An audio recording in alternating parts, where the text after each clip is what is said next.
Olá, mais um aqui a gente faz assim, dessa vez uma edição especial. A gente chamou vários profissionais aqui da O2, uma galera para falar cada um da tua área, ou seja, o pessoal da computação gráfica, do som, de composição, enfim. É um debate numa mesa que a gente teve aqui para discutir dessas várias áreas e como que elas se integram para sair o produto final que a gente vê. Computação gráfica.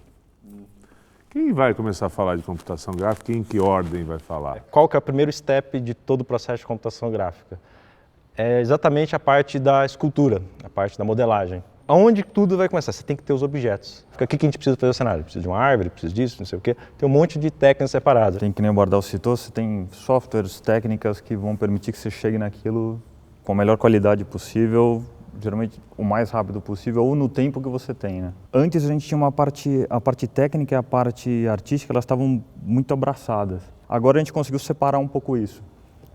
Então você tem softwares que nem o ZBrush, que você põe uma esfera lá e você esculpe ele como se fosse massinha, e depois que você fez isso, que você já tem o teu modelo do formato que você quer, você fala, agora eu vou construir ele de tal forma que ele vai poder entrar numa pipeline, ser rigado, Seria animado, na produção mesmo. Entrar na produção. Porque os softwares vieram da engenharia, certo? Sim, são todos para engenheiro. Não? E você, como artista, tinha que se adaptar a essa parte de engenharia. As coisas foram evoluindo porque na computação gráfica é uma coisa mais artística.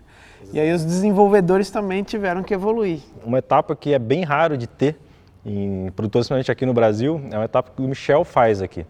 Porque o Michel está fazendo a parte de VFX. VFX é basicamente tudo que acontece que envolve algum tipo de cálculo de dinâmica, simulação, ou seja, uma fumaça, uma poeira, água, coisa quebrando, ou que algum é meio tipo... difícil conseguir animar na mão isso, né? Isso não tem como fazer não. Como é que você anima uma água caindo num copo na mão? Hoje em dia eu considero que é a parte mais complexa que tem, sim. Uma das partes mais caras. Assim. E também... Fora o render Cara, é por uma... quê? Porque é demorado?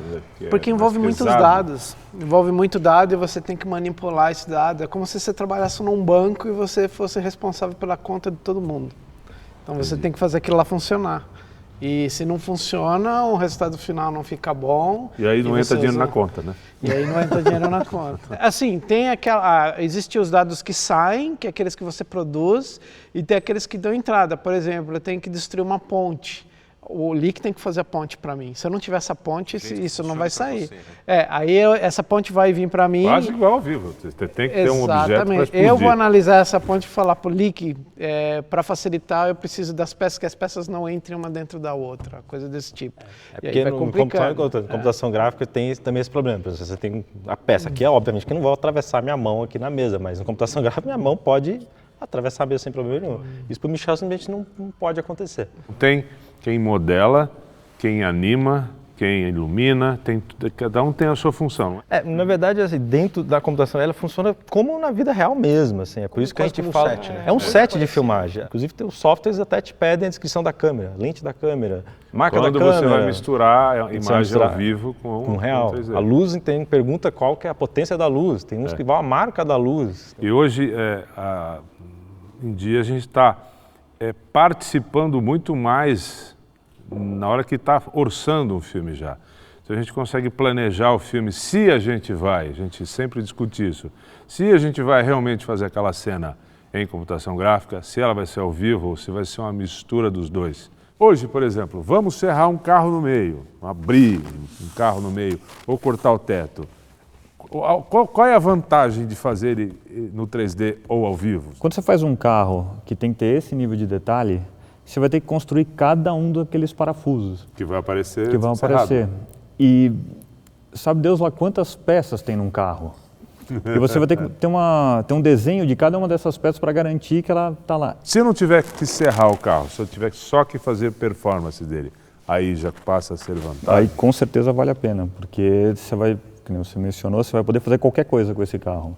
O que a gente está chegando num momento que é muito legal, que é a coisa da computação gráfica fazer parte da produção e as coisas se misturarem. E isso, quanto mais a tecnologia avança, isso fica cada vez mais possível. O termo pós é uma denominação antiga, né?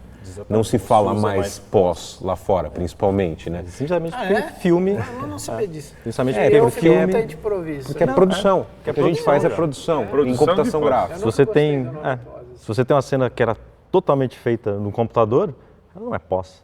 É uma cena que saiu toda do computador, não tem pós. Não teve alguém que filmou e depois colocou coisa. Não, ela toda foi feita no computador. Então o termo de falar que a gente trabalhou depois, simplesmente não é válido. Filmes inteiros hoje são feitos assim.